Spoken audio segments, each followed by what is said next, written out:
Hello everyone, welcome to true IAS and PCS। हम लोगों ने लास्ट डिस्कशन में इस चैप्टर की बेरूबरी यूनियन केस को कॉम्प्रिहेंसिव तरीके से डिस्कस कर लिया था। हमने ये देखा था कि अगर हमें देश का कोई रीजन, कोई टुकड़ा, कोई ज़मीन का टुकड़ा अगर हमें दूसरे देश को देना है तो उसके लिए आर्टिकल 3 या कोई भी आर्टिकल, कोई भी प्रोविज़न या विंडो प्रोवाइड नहीं करता। उसके लिए हमें संशोधन करना पड़ता है, यानी कि कॉन्स्टिट्यूशनल अमेंडमेंट के रास्ते से जाना पड़ता है अंडर आर्टिकल 368। ये सुप्रीम कोर्ट ने साफ कर दिया था बेरूबरी यूनियन केस में। अब ऐसे ही मॉडर्न टाइम में एक केस आया था आज से 7 साल पहले, 2015 में। केस क्या था, मतलब इशू था कि हमारे बांग्लादेश के साथ कुछ एरियाज़ जो थे वो इधर से उधर ट्रांसफ़र होने थे, कुछ एरियाज़ ट्रांसफ़र होने थे। तो उसके लिए आता है 100 कॉन्स्टिट्यूशन अमेंडमेंट एक्ट 2015 में। अब अगर मैं आपसे पूछूं कि इसको क्यों इनेक्ट करा गया, इसको इसलिए इनेक्ट करा गया जैसा कि बेरूबरी यूनियन केस में सुप्रीम कोर्ट ने क्लियर कर दिया था कि किसी और कंट्री के साथ अगर लैंड बाउंड्री या फिर किसी टेरिटरी को अगर एक्सचेंज करना है तो कॉन्स्टिट्यूशन अमेंडमेंट के रास्ते से जाना पड़ेगा। तो ये 100वां अमेंडमेंट एक्ट था। अब 100वां क्यों? किस्मत से। सिंपल इसका आंसर है किस्मत से। आपने इसकी किस्मत थी कि 100 नंबर इसके पास आ गया, ठीक है।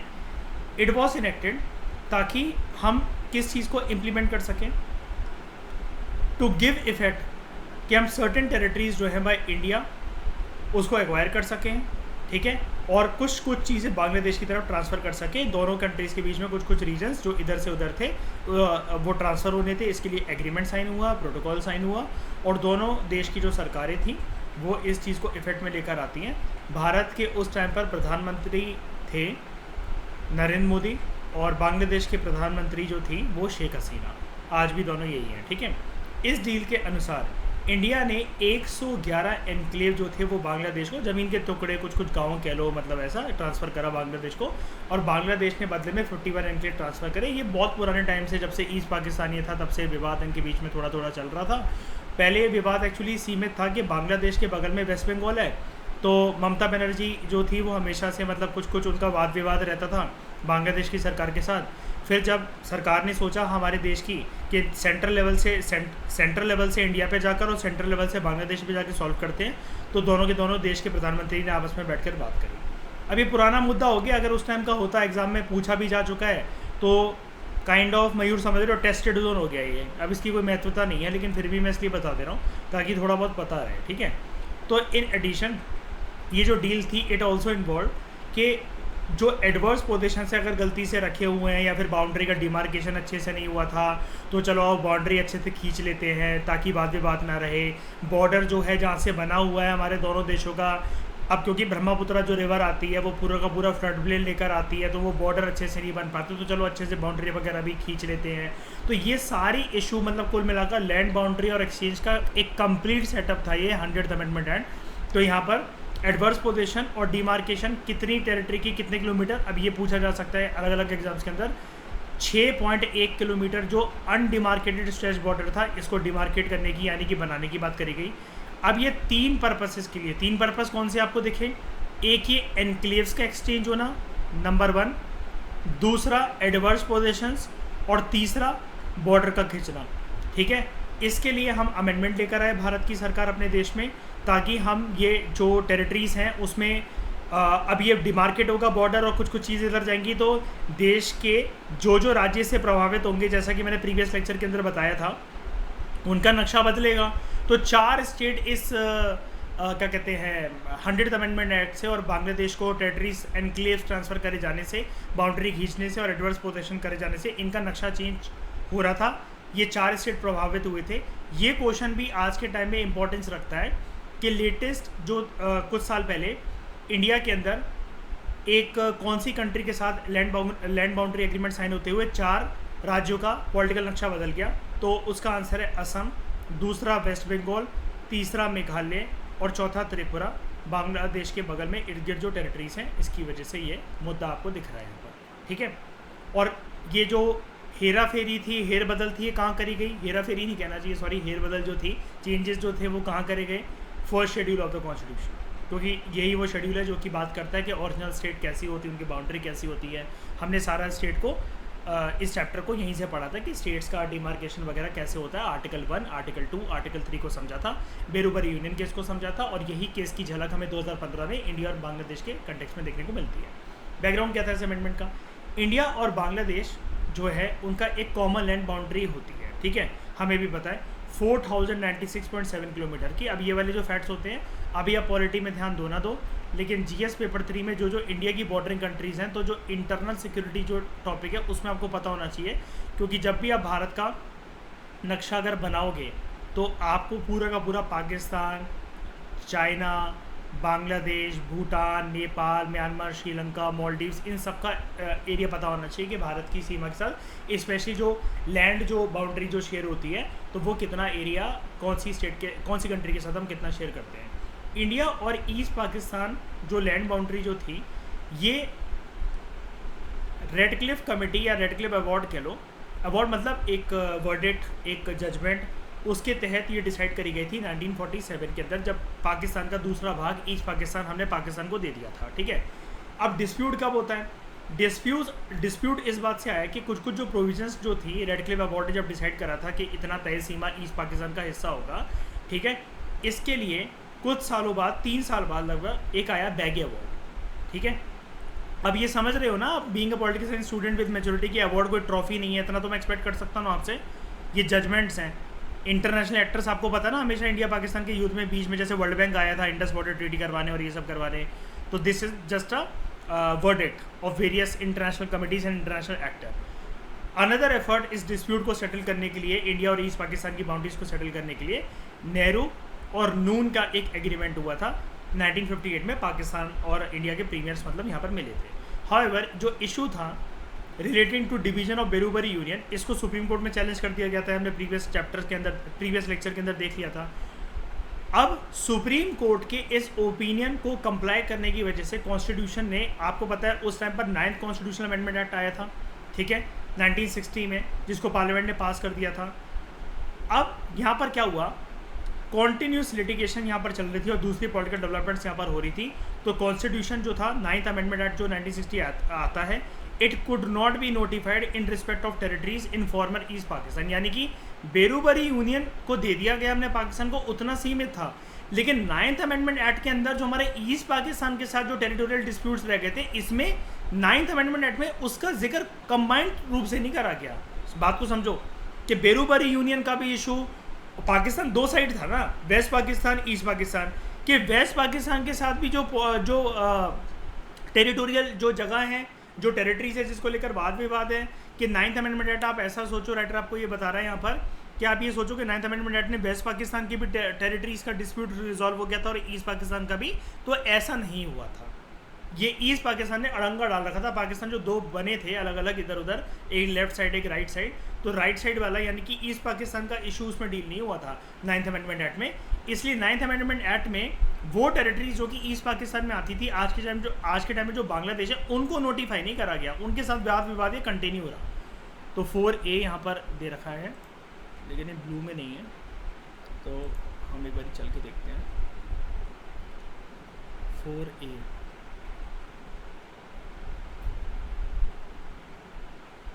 लक्ष्मीकांत कह रहे हैं ये जो इन्फॉर्मेशन है ये ministry of law and justice legislative department से मैंने डाउनलोड करी है। छोड़ो उसको, अब हमें डायरेक्टली 6 पॉइंट को देखना है इसके।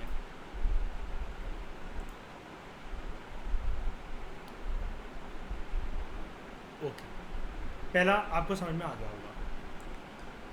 फिर बैकग्राउंड क्या हुआ, 16 मई 1974, यानी कि अब तक ईस्ट पाकिस्तान का स्टेटस हट चुका है, बांग्लादेश बनकर आ चुका है। 16 मई 1974 को क्या हुआ, इंडिया और बांग्लादेश के बीच में एग्रीमेंट होता है इस चीज़ को कंसर्न बनाते हुए कि डिमार्केशन कैसे होना है लैंड बाउंड्री का, और दूसरे मैटर्स कैसे रिजॉल्व होने चाहिए। इसको साइन करा गया, एक पूरा का पूरा प्रॉपर एग्रीमेंट बनाया गया दोनों कंट्रीज़ के बीच में। प्रधानमंत्री दोनों कंट्रीज़ के मिले कि एक पीसफुल सॉल्यूशन फाइंड आउट करा जा सके कि बॉर्डर जो डिमार्केट होना है उसका एक पीसफुल सॉल्यूशन कैसे फाइंड होगा। ये जो एग्रीमेंट था, the agreement was not ratified क्योंकि as it involve among other issues, inter alia का मतलब होता है अमंग अदर इशूज़, मतलब और भी ज़्यादा मुद्दे थे, लेकिन मेन मुद्दा यहाँ पर ये था कि टेरिटरी का ट्रांसफ़र होना हमें टेरिटरी का ट्रांसफ़र होना किसी दूसरे देश को, अन्य देश को, बेरूबरी यूनियन केस में सुप्रीम कोर्ट ने बोला कि कॉन्स्टिट्यूशनल अमेंडमेंट होना पड़ेगा, करना पड़ेगा, तो कॉन्स्टिट्यूशनल अमेंडमेंट की रिक्वायरमेंट थी, ठीक है। इन दिस कनेक्शन ये भी रिक्वायर्ड था कि हम लोग एक प्रिसाइज एरिया आइडेंटिफाई करें ऑन द ग्राउंड कि किसको हमें ट्रांसफ़र करना है, ऐसा ही नहीं कि किसी को भी कर दिया। अब आप कहोगे देने में क्या था, कुछ मतलब सॉल्व भी तो हो रहा था, इशूज़ टाइम पर कर लेते यार। जब कोई एक एरिया जाता है तो राज्य जो थे वो विरोध नहीं करेंगे क्या? और फिर इसमें एक पॉलिटिकल मुद्दा भी होता है। पता क्या मुद्दा होता है? जिसमें मतलब मान लो ये देखो, बांग्लादेश को फॉर एग्जांपल मान लो, ये 2015 में आप ये जान लो कि 4 स्टेट्स प्रभावित हो रहे थे इससे, असम, वेस्ट बंगाल, मेघालय और त्रिपुरा। अब हो सकता है यहाँ पर जो पॉलिटिकल पार्टीज़ हो वो सेंट्रल लेवल पे सरकार को समर्थन दे रही हो, जिसकी वजह से लोकसभा में प्रधानमंत्री की पार्टी के पास ज़्यादा नंबर हो, इसलिए वो प्रधानमंत्री और उनकी सरकार चल रही हो। अगर कल को यहाँ से कोई अगर बाउंड्री वगैरह चेंज कर दी, कुछ कर दी, और फिर वाद विवाद अगर कुछ हो गया तो पता चला इन्होंने सपोर्ट वापस खींच लिया और सरकार गिर गई, तो ये एक पॉलिटिकल एंगल भी होता है इस बात का, समझने की कोशिश करो उसको, ठीक है। इसलिए डिसीजन इतनी आसानी से नहीं ली जा सकते। जब मेजॉरिटी में सत्ता आई बीजेपी की तो 2014 में, तो 15 से लेकर अभी तक उसने बड़े बड़े बोल्ड डिसीजन यहाँ पर ले लिए, धारा 370 को ख़त्म करना और ये सब करना, ठीक है।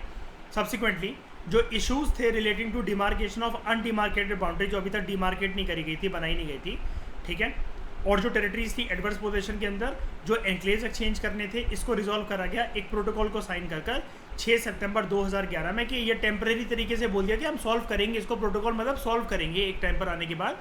हमारे देश में हमें कॉन्स्टिट्यूशनल अमेंडमेंट से इस चीज़ को क्या कहते हैं पूरा का पूरा देखना पड़ेगा। तो आप ऐसा कह सकते हो 6 सितंबर 2011 को इंडिया बांग्लादेश के ये जो टेरिटरी वगैरह थी, कितना डिमार्केट होना है, क्या जाना है, सब कुछ डिसाइड हो गया था। सिर्फ एक चीज़ नहीं कर पा रही थी सरकार उस टाइम पर, वो था कॉन्स्टिट्यूशनल अमेंडमेंट को पास करना। अब यहाँ पर एक रीज़न भी है इसका, क्यों? कांग्रेस की सरकार थी, आप जानते हो, मनमोहन सिंह जी की, इतनी सारी पार्टीज़ का सपोर्ट लेकर वो चल रही थी यूपीए, इसलिए ये बोल्ड डिसीजन इन्होंने उस टाइम पर नहीं लिया, है ना। और वैसे भी आपको तो पता ही है उनके लिए मजाक क्या उड़ता है, वो वैसे ही कुछ नहीं बोलते थे, आज भी कुछ नहीं बोलते, तब भी कुछ नहीं बोलते थे, ठीक है। Which forms an integral part of the land boundary agreement, जो इंडिया और बांग्लादेश के बीच में जो 1974 में विवाद जो शुरू हुआ था बांग्लादेश के बनने के बाद, और एक प्रोटोकॉल से उसको शांत करा गया 6 सितंबर 2011 में। प्रोटोकॉल जो था इसको प्रिपेयर करा गया, देखो अब बात हो रही है ना दूसरी स्टेट्स की सहमति से, असम, मेघालय, त्रिपुरा और वेस्ट बंगाल। ऊपर देखो कौन सी थी, ये देखो बताया ना मैंने, असम, वेस्ट बंगाल, मेघालय, त्रिपुरा, क्योंकि जो स्टेट प्रभावित हो रही है उसको तो हमें देखना पड़ेगा। फिर फाइनली क्या हुआ, 2015 में 100 अमेंडमेंट एक्ट आता है। इसी अमेंडमेंट एक्ट की तो जरूरत है क्योंकि डिसीजन इंडिया की साइड से रुका हुआ था ये, क्योंकि इंडिया तब तक नहीं दे सकता जब तक क्या कहते हैं संविधान में संशोधन लेकर नहीं आओगे, अमेंडमेंट लेकर नहीं आओगे। अमेंडमेंट लेकर आ गए 2015 में, आराम से पीसफुल हो गया। इंडिया और बांग्लादेश के जो रिश्ते हैं आज के टाइम में शेख हसीना की सरकार के साथ, वो ऑल टाइम स्काई रॉकेट है। अब बात करते हैं ऐसा टॉपिक जिसके बारे में आप बहुत अच्छे से फेमिलियर हो, evolution of states and UTs, integration of princely states. आज़ादी के टाइम पे हुआ क्या, भारत के अंदर 2 कैटेगरीज की पॉलिटिकल यूनिट्स आपको देखने को मिलती हैं जब अंग्रेज हमें रूल कर रहे थे। एक ब्रिटिश प्रोविंसेस जो कि डायरेक्ट ब्रिटिशर्स के रूल के अंडर थी, और दूसरी प्रिंसली स्टेट्स जिनको उस रीजन के जो नेटिव प्रिंसेस थे, लोकल प्रिंसेस थे, उनकी जो परिवार वगैरह थे वो चलाते थे, लेकिन बस उनको एक सर झुकाना पड़ता था ब्रिटिशर्स के आगे, जिसको हम लोग कहते हैं ब्रिटिश पैरामाउंसी या फिर ब्रिटिश सुप्रीमेसी। पोस्ट इंडिपेंडेंस के लेक्चर में बहुत डिटेल में मैंने करवाया हुआ है, 7-8 लेक्चर बनाकर, वहाँ से तो आपको पता ही होना चाहिए। यहाँ पर हम इसकी झलक देखते हैं जितनी लक्ष्मीकांत इसकी बात कर रहा है। इंडियन इंडिपेंडेंस एक्ट आता है, वो ये बोलता है कि भारत से 2 टुकड़े होंगे, इसी के बिहाफ पर भारत को आज़ादी मिलेगी। माउंट बैटन प्लान के तहत ये मिशन डिसाइड करा जाता है, पूरा का पूरा प्लान। और इंडियन इंडिपेंडेंस एक्ट जो है वो 2 इंडिपेंडेंट और सेपरेट डोमिनियन क्रिएट करता है, एक जिसका नाम होगा इंडिया, एक जिसका नाम होगा पाकिस्तान, और दोनों की सेपरेट कॉन्स्टिट्यूंट असेंबलीज होगी। और प्रिंसली स्टेट्स को 3 ऑप्शन दिए गए कि तीनों में से किसी एक को चुन लो। आपके पास ऑप्शन है भारत को ज्वाइन कर लो, पाकिस्तान को ज्वाइन कर लो, या इंडिपेंडेंट रह लो, अपने आप को कंट्री घोषित कर दो। अब नंबर ऑफ प्रिंसली स्टेट्स, जैसा कि मैंने आपको पोस्ट इंडिपेंडेंस वाली बुक में पढ़ाया था, वो 565 होती हैं। आप 65 ले लो, कुछ भी कर लो। लक्ष्मीकांत बोल रहा है 552 प्रिंसली स्टेट जो थी, जो कि भारत के अंदर सिचुएटेड थी, 549 ने तो पीसफुली ज्वाइन कर लिया था इंडिया को थ्रू इंस्ट्रूमेंट ऑफ एक्सेशन, और जिसका क्रेडिट जाता है सरदार वल्लभ भाई पटेल को। जो रिमेनिंग 3 थी, लक्ष्मीकांत की यहाँ पर फैक्ट गलत है, हम जानते हैं बहुत अच्छे से, 3 तो थी भी नहीं। हैदराबाद, जूनागढ़, मणिपुर भी थी और कश्मीर भी थी। मणिपुर का इशू देखो लक्ष्मीकांत भूल गया, शायद से इसने महाराजा भोजचंद्र सिंह के बारे में नहीं पढ़ा। तो मुझे 2 फैक्ट इसके अच्छे नहीं लगते। यहाँ से लेकर इसका जो यहाँ तक पैराग्राफ है ये मार्क्स कटवा सकता है, ये बेकार है।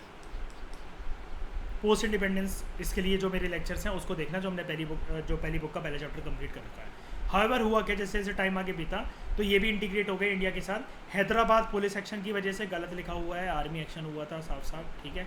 Junagadh by means of referendum, ठीक है। And Kashmir by instrument of accession, गलत बोल रहा है। कश्मीर इंस्ट्रूमेंट ऑफ एक्सेशन तो तीनों के लिए हुआ था, इसलिए पैराग्राफ मैं आपको वही बोल रहा हूँ। आप इसकी कहानी ज़्यादा अच्छे से जानते हैं, उसको छोड़ो उसको, ठीक है। 1950 के अंदर हुआ क्या, कॉन्स्टिट्यूशन कंटेन्ड अ 4-फोल्ड क्लासिफिकेशन ऑफ देश। पहले ना स्टेट्स की पूरे जो थी ब्रिटिश प्रोविंसेस थी, जब वो स्टेट बन गई ना तो 4 भागों में सारे के सारे स्टेट्स को बांटा गया, यूटीज़ को बांटा गया।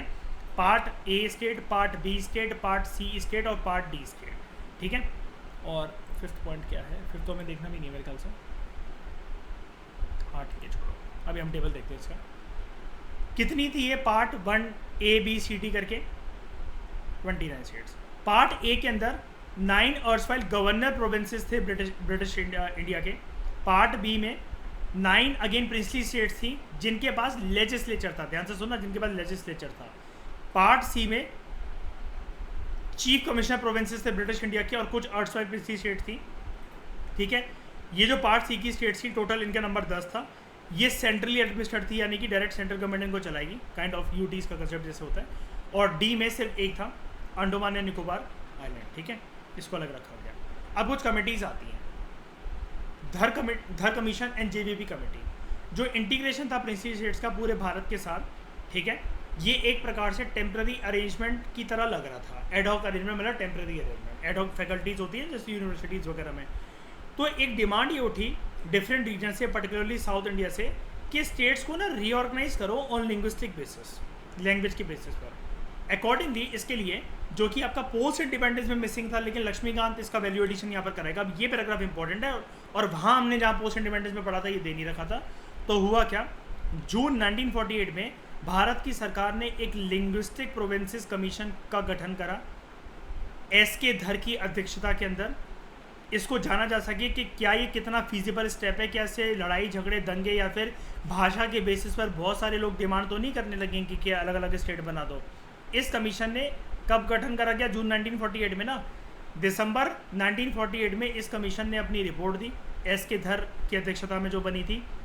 और इस कमीशन की रिपोर्ट में ये रिकमेंड करा गया कि भारत की सभी राज्यों का दोबारा से एक प्रॉपर तरीके से गठन होना चाहिए on the basis of administrative convenience, कि एडमिनिस्ट्रेशन करने में ज़्यादा आसानी रहे रेदर देन लिंग्विस्टिक फैक्टर। यानी कि आपको ये क्वेश्चन आ सकता है कि क्या धर कमीशन ने लिंग्विस्टिक फैक्टर को इंपॉर्टेंस दी, तो जी नहीं, बिल्कुल नहीं दी। उनने किस बात को इंपॉर्टेंस दी, एडमिनिस्ट्रेटिव कन्वीनियंस को, यानी कि वो बोलते थे एडमिनिस्ट्रेटिव कन्वीनियंस को उन्होंने ज़्यादा वेटेज दी as compare to linguistic factor, ठीक है।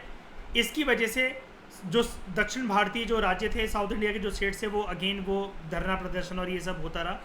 उसके बाद सरकार के ऊपर प्रेशर बढ़ रहा था, तो सरकार ने एक और लिंग्विस्टिक प्रोविंसेस कमेटी जो थी इसका गठन करा दिसंबर 1948 में, क्योंकि जून से लेकर दिसंबर तक ये धर चल रही थी। धर ने अपनी रिपोर्ट दी, धर ने तो साफ साफ मना कर दिया, हम तो सपोर्ट नहीं करते कि भाषा की बेसिस पर राज्य का गठन होना चाहिए, फिर से गठन होना चाहिए, बिल्कुल नहीं। तो इसको दोबारा से फ्रेश एग्जामिन करने के लिए दिसंबर 1948 के अंदर जिस महीने एस.के. धर कमीशन की रिपोर्ट आई, उसी महीने कांग्रेस ने दोबारा उसी साल तो वही है, महीने दिसंबर के महीने में ही एस.के. धर की रिपोर्ट को दोबारा एक फ्रेश एंगल से एग्जामिन करने के लिए एक नई कमेटी बनाई। और इस बारी टॉप लीडर्स खुद ही बैठ गए इस कमेटी के अंदर, जवाहरलाल नेहरू, वल्लभ भाई पटेल और पत्ताभी सीतारामैया। तो देखो इन सबके इनिशियल लेटर्स आप पिक कर लो, JVP, जवाहरलाल नेहरू, वल्लभ भाई पटेल, पत्ताभी सीतारामैया, बन गई JVP कमेटी। यही है, यही है, ठीक है। और इसको बोला गया पॉपुलरली JVP कमेटी। छठा पॉइंट क्या कह रहा है देख लेते हैं एक बार।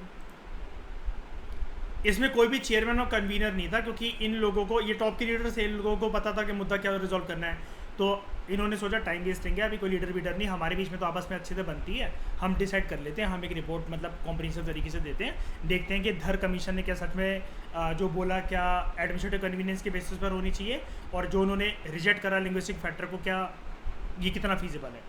इन्होंने दिसंबर में बनी थी ना, 4 महीने बाद अप्रैल 1949 में अपनी रिपोर्ट दी, और इन्होंने भी रिजेक्ट कर दिया, they formally rejected language as the basis for the reorganisation of states.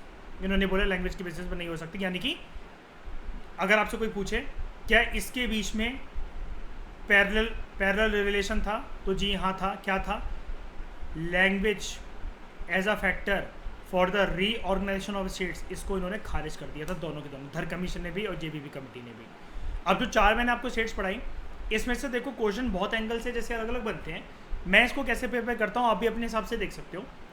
1950 में भारत जो थी, आपको मैंने बताया 4 भागों के अंदर डिवाइड होते थे सारे राज्य, part A, part B, part C, part D. इसके बारे में थोड़ी सी डिटेल यहाँ पर गिवन है कि 28 प्रिंसली स्टेट हुआ करते थे, ऐसे प्रिंसली स्टेट जिनका लेजिस्लेचर था वो पार्ट बी, वो सब छोड़ो, वो तो ऊपर से देख लेना, वैल्यूडेशन कर लेना। लेकिन मैं इसको कैसे पढ़ता हूँ, 2 एंगल से पढ़ता हूँ। सबसे कम किस में? पार्ट डी में। कौन सी? अंडमान निकोबार आइलैंड। एक क्वेश्चन ये बन जाता है। इनमें से सबसे ज़्यादा किस में? पार्ट सी में। मैं मध्य प्रदेश से बिलोंग करता हूँ, तो मुझसे अगर पूछे जाए इंटरव्यू में कि जब स्टेट्स रीऑर्गेनाइज हो रही थी तो जो 4 भाग थे, तो मध्य प्रदेश कौन से पार्ट में आता था, तो मैं अपने स्टेट का याद कर जाता हूँ, मध्य प्रदेश का। और अंकिता आप भी याद कर सकते हो, बॉम्बे का। ठीक है। और अशप्रीत आपका भी साफ है, पंजाब। ठीक है। बाकी लोग अपना अपना देख लेना। ये लक्ष्मीकांत में है यार, ये है अगर 6th एडिशन है यार, पेज नंबर तो नहीं है इसके अंदर।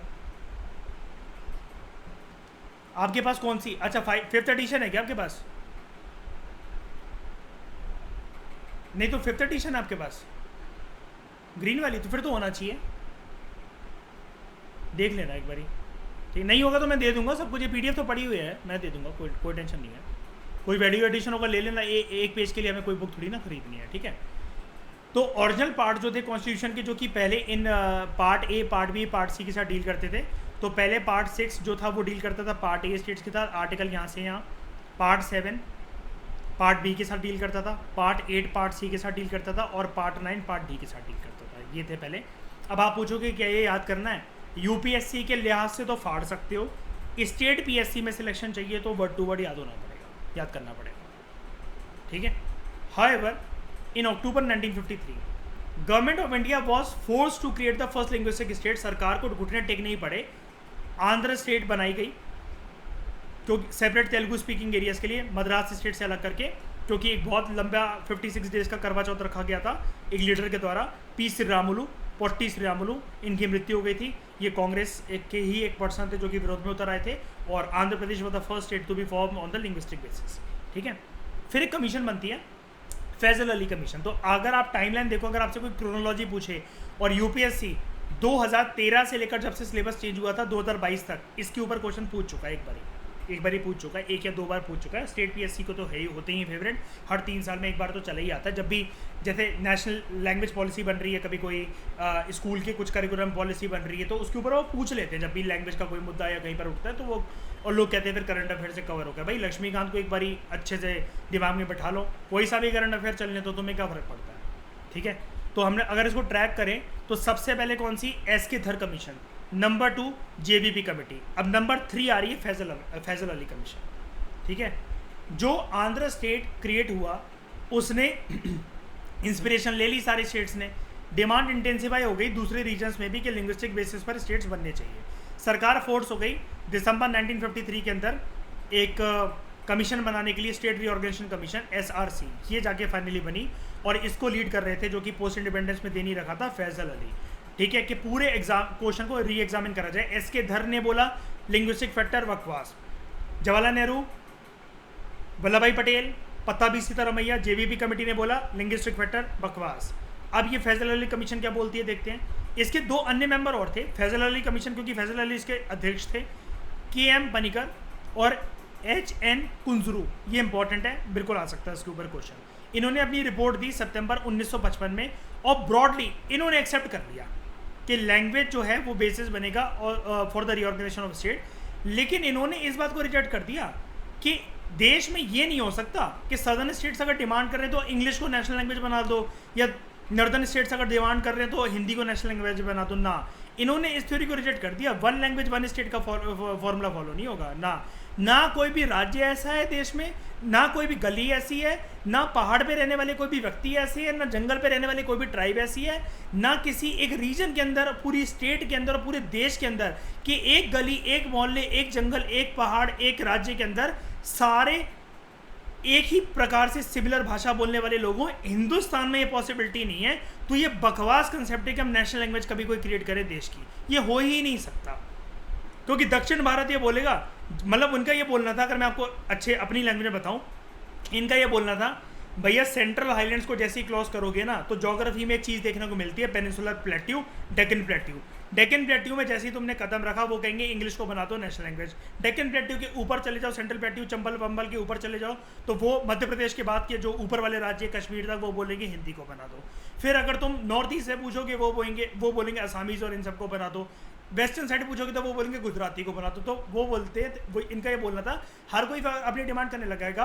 भारत में नेशनल लैंग्वेज का स्टेटस लेने के लिए प्राउड फील मत करो, इसके बेसिस पे भी वो क्या कहते हैं भड़केंगे लोग और वो सब करेंगे। तो वन लैंग्वेज वन स्टेट को मत अडॉप्ट करो। इसके जो व्यू थे वो ये थे कि इंडिया की यूनिटी जो है ना उस पर हमें प्राइमरी कंसिडरेशन देनी चाहिए। भाषा बनाकर, राष्ट्रीय भाषा बनाकर क्या कर लोगे? कल को चिढ़ोगे, ठीक है, फिर पता चला दक्षिण भारत और उत्तर भारत के लोगों के बीच में अच्छे रिलेशन नहीं रह रहे हैं। तो इंडिया की जो भी पॉलिटिकल यूनिट्स हैं, यानी कि मैं क्लियर कर देता हूँ आपको, स्टेट्स, यहाँ पर कोई ऐसा मत करो जब स्टेट्स में ही नहीं है, कोई स्टेट ही ऐसी नहीं है कि जहाँ पर यही भाषा सिर्फ बोली जाती है, तो देश में कैसे बन सकती है? तो इसने फैजल अली कमीशन ने 4 मेजर फैक्टर्स बोले कि जब भी हमें स्टेट्स को रीऑर्गेनाइज करना है ना तो उन्होंने बोला 4 बातों का ध्यान रखना पड़ेगा। नंबर 1, देश की यूनिटी और कंट्री की सिक्योरिटी प्रिजर्व रहनी चाहिए।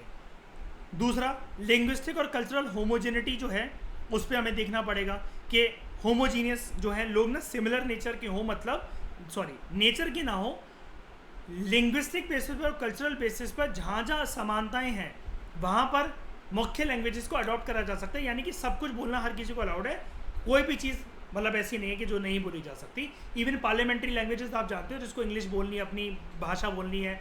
आप कभी ये देखना, मैं आपको बीइंग अ पीएसआई स्टूडेंट ये भी पढ़ाऊंगा, हम एक इशू को कवर करेंगे जब पार्लियामेंट चैप्टर यहाँ से कर लेंगे लक्ष्मीकांत से, तो जब पीएसआईआर का एंगल से उसको कवर करेंगे तो आपको पता होगा इवन लोकसभा राज्यसभा में क्या, उधर भी जो विधानसभाएं होती हैं, जो शपथ लेते हैं मुख्यमंत्री और प्रधानमंत्री या फिर इनका मंत्रिमंडल जो होता है, काउंसिल ऑफ मिनिस्टर, जिस राज्य से आते हैं जो ये भाषा बोलते हैं उसमें आराम से शपथ ले सकते हैं, कोई मनाही नहीं है, कोई भी मनाही नहीं है। और इवन डिमांड तो ये भी चली थी, आपको पता है ना कि अलग अलग बातें हैं ना कि अगर हिंदी को नेशनल लैंग्वेज बनाना है तो फिर लोगों ने बोला कि कॉन्स्टिट्यूशन फिर लिखा ही कहाँ है हिंदी के अंदर, तो बाद में फिर इसकी ऊपर भी डिमांड उठी तो संविधान को भी लिखा गया फिर हिंदी के अंदर, ठीक है, ये में हम पढ़ेंगे बाद में। फाइनेंशियल, इकोनॉमिक और एडमिनिस्ट्रेटिव कंसिडरेशन को भी हमें ध्यान देना है, क्योंकि जो एसके धर और जेबीपी कमेटी थी उन्होंने तो ये बोला कि एडमिनिस्ट्रेटिव कन्वीनियंस के लिए राज्य को बनाना है, ना कि लैंग्वेज के बेसिस पर। और चौथा और लास्ट, प्लानिंग और प्रमोशन होना चाहिए प्रॉपर तरीके से, लोगों का वेलफेयर सुनिश्चित होना चाहिए हर एक स्टेट में और पूरे देश में भी, ठीक है। तो 1956 के अंदर जैसे हम बार बार पढ़ते रहते थे ना, 14 स्टेट्स और 6 यूनियन टेरिटरीज बनकर आती हैं। ये लिस्ट आपको दिलो दिमाग में बिठा लेनी है अपने कि उस टाइम पर 14 राज्य कौन से थे? Andhra Pradesh, Assam, Bihar, Bombay, Jammu and Kashmir, Kerala, Madhya Pradesh, Madras, Mysore, Orissa, Punjab, Rajasthan, UP, West Bengal. 6 केंद्र शासित प्रदेश कौन से? अंडमान निकोबार आइलैंड, दिल्ली, देख रहे हो आज भी है। हिमाचल प्रदेश नहीं है आज के टाइम में। लक्षद्वीप, मिनिकॉय एंड अमिनीवी आइलैंड्स, क्या बोलते हैं आज के टाइम में इसको? लक्षद्वीप आइलैंड्स। मणिपुर, त्रिपुरा। तो याद है पोस्ट इंडिपेंडेंस वाले उसमें क्वेश्चन था कि पहले कौन सी यूटीज थी और आज के टाइम में वो कौन सी स्टेट है? तो ये देखो, आप इसे आराम से हिमाचल प्रदेश को चुन सकते हो, मणिपुर को चुन सकते हो, त्रिपुरा को चुन सकते हो, खत्म। और ऐड यहाँ पर कौन कौन से हो गए? Puducherry, Chandigarh, Dadra and Nagar Haveli, Daman and Diu, और एक और ये सब भी, लद्दाख एंड दिल्ली तो अपना है ही, और अंडमान निकोबार आइलैंड भी है। अंडमान निकोबार नहीं दे रहा? हाँ, दे तो रखा, ठीक है। इस कमीशन ने ये सजेस्ट करा, कमीशन कौन सी चल रही है? अली फैजल। इस कमीशन ने सजेस्ट करा कि ये जो 4 तरह के से हम स्टेट्स और यूटीज़ को डिवाइड करते हैं, ठीक है, इसको काट दो, इस कंसेप्ट को, बेकार है ये, ओरिजिनल कॉन्स्टिट्यूशन से हटा दो इसको, और अब इसकी जगह 16 स्टेट्स और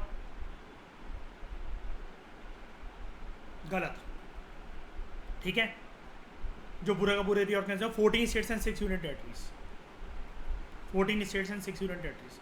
गवर्नमेंट ऑफ इंडिया ने इन रिकमेंडेशन को मान लिया, थोड़ी थोड़ी मॉडिफिकेशंस करके। स्टेट रीऑर्गेनाइजेशन एक्ट जब आता है, इसके बारे में पढ़ चुके हैं, और इसके साथ साथ जब 7th कॉन्स्टिट्यूशन अमेंडमेंट एक्ट आता है, ये ऐड कर लेना अपने पोस्ट इंडिपेंडेंस के नोट्स में, ठीक है, 1956 में। तो ये जो डिस्टिंक्शन थी पार्ट ए पार्ट बी, ठीक है, it was done away with, और पार्ट सी स्टेट्स को तो अबॉलिश कर दिया गया।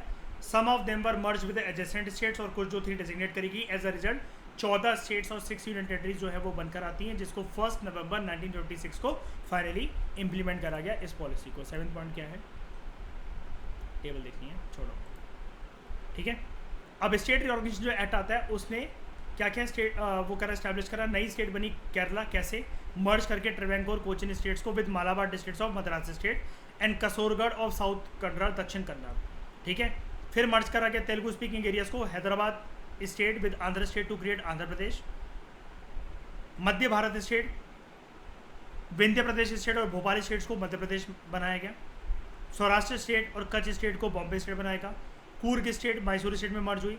Patiala, east Punjab states union, PEPSU states, इसका भी मुद्दा था, प्रेसिडेंट के उसमें कंटेक्स्ट में मैं आपको पढ़ाऊंगा ये पेप्सू बिल जो आया था। इससे बनी Punjab state. Ajmer state Rajasthan state में मर्ज करी गई। एंड यूनियन टेरिटरी जो थी लक्काडीव, मिनिकॉय एंड एमएनडीवी आइलैंड्स, ये डिटैच करी गई from the territories of the Madras state, और इनको यूटीज़ का दर्जा दिया गया, ठीक है। नई नई स्टेट्स और यूटीज़ कौन सी बनी आफ्टर 1956, इसको हम बात करते हैं नेक्स्ट लेक्चर के अंदर। Thank you very much for discussion.